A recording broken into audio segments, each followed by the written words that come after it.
আগে ফিলিস্তিন আপনারা চোখে দেখেন না, আমি 14 বছর আগে ফিলিস্তিন দেখে আসছি, দুই চোখে। কিয়ামতের মাঠে ফিলিস্তিনের মাটি বলবে যে এই ব্যক্তির পাড়া আমাদের এখানে ছিল, আমি জুতা দিয়া পাড়ায় আসছি, আমার পদধ্বনি ফিলিস্তিনে আছে, আমি ফিলিস্তিন চিনি। আপনি তো আজকে চিৎকার দিতেছেন, আমি তো মিডিয়ায় না চোখে দেখা যে ফিলিস্তিন জিনিসটা কি। দুনিয়ার সবচেয়ে বেশি আবাবিলের বসবাস ফিলিস্তিনে, শামে শামে শাম, পুরান শাম, যেটার ভিতরে ফিলিস্তিন, সবচেয়ে বেশি আবাবিল বসবাস করে। আল্লাহ হুকুম দেয় না কেন? দিবে কিভাবে? আমরা মুসলমান দাবি করি কিন্তু ইসলাম নাই। ইসলামের একটা জিনিসই যদি থাকতো, নামাজ। নবীর আদর্শ নাই, যদি একটা আদর্শই থাকতো, একটা, কয়টা?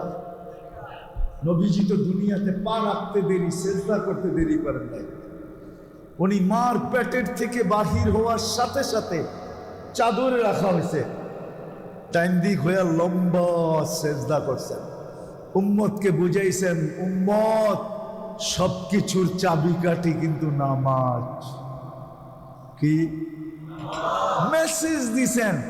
যাওয়ার সময় বলছেন আসসালা আসসালা।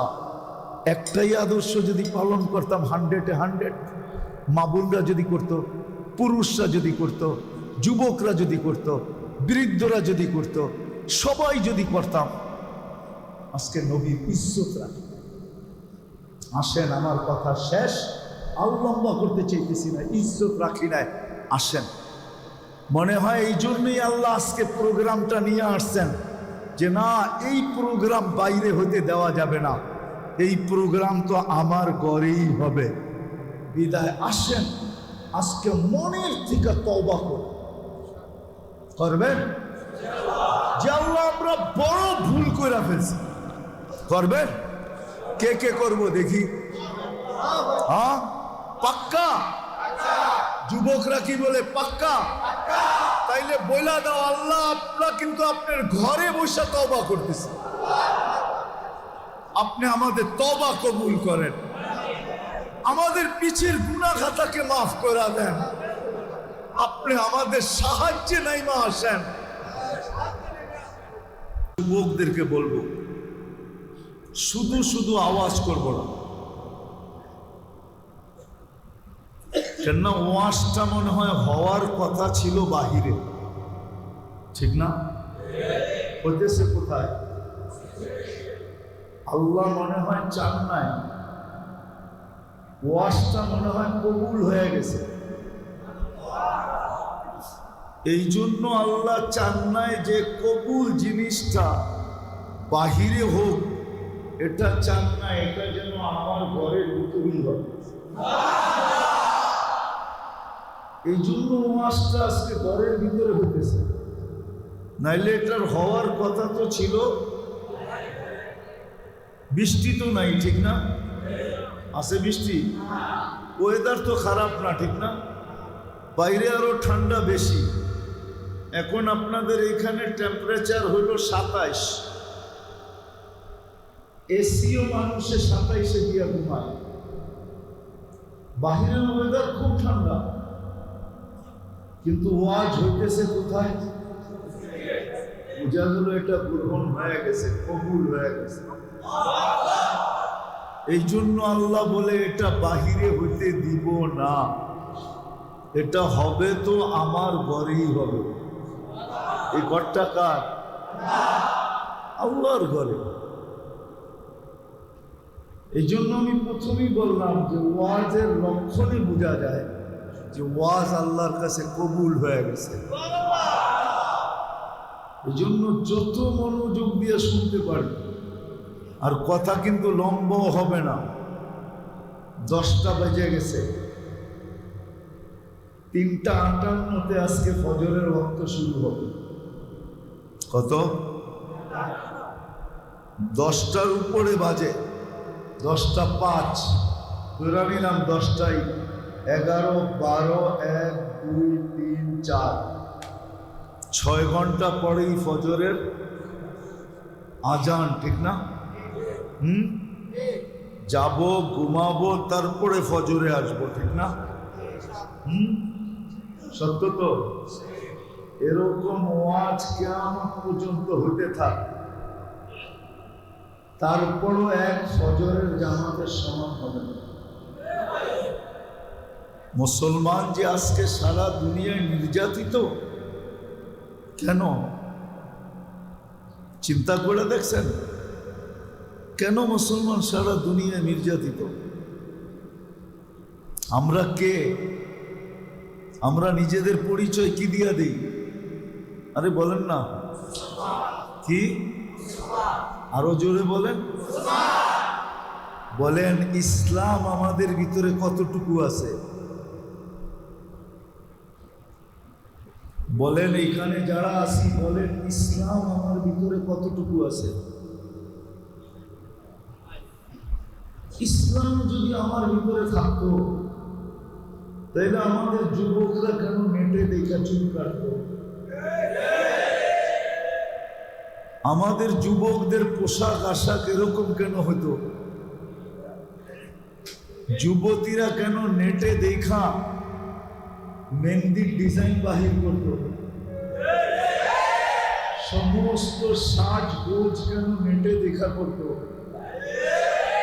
কাপড় চোপড় নেটে দেখা কেন চয়েস করতো? গ্রাম্য বাবাকেও তো আজকাল যুবতী মেয়েরা স্কিন শট নিয়ে দেখায় দেয়, আব্বা এই কোম্পানির এই কাপড়টা আমার জন্য আনবা। দেখায় না? দেখায় না? হ্যাঁ, পরিচয় তো দেই মুসলমান।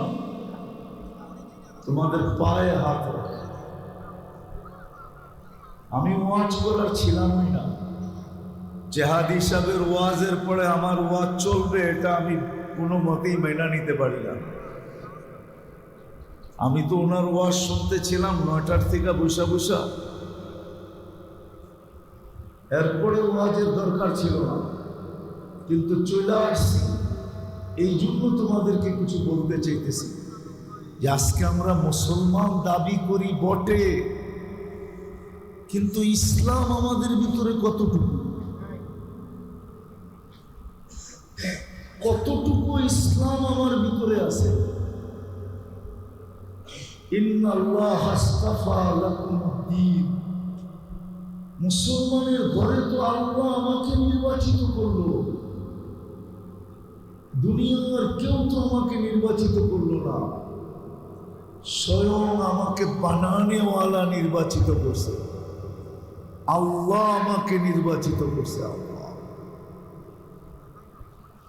মুসলমানের ঘরে নির্বাচিত করছে।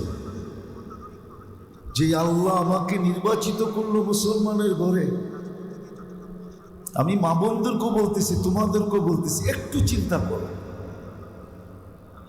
শুধু দুরবস্থা বললে হবে না, দুরবস্থার কারণও বাহির করতে হবে যে আজকে আমাদের এই দুরবস্থা কেন?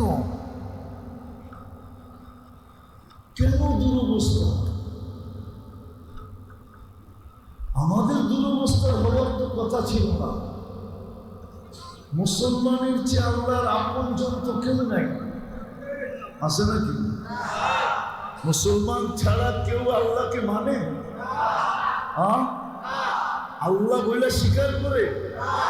মুসলমানই তো একমাত্র লা ইলাহা ইল্লাল্লাহ পড়ে, ঠিক না? না পড়ি না? মুহাম্মদুর রাসূলুল্লাহ পড়ি? আমরাই তো পড়ি।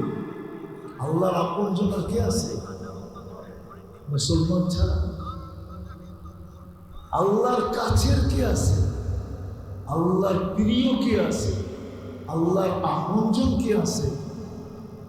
তাদের এই দুরবস্থা আজকে। যেদিকে তাকাই ওদিকেই দুরবস্থা দেখি, যেদিকেই তাকাই ওদিকেই চোখে পানি দেখি, যেদিকেই তাকাই ওদিকেই হায় হায় দেখি। কেন? চলেন আজকে একটু বসে সবাই মিলা চিন্তা করি। আমি তো সারাদিন একা একা করি, কিন্তু চলেন আজকে ২৫০০-এর মানুষগুলা নিয়ে একটু চিন্তা করি যে আমরা মুসলমান, তারপরও আমরা এত নির্যাতিত কেন,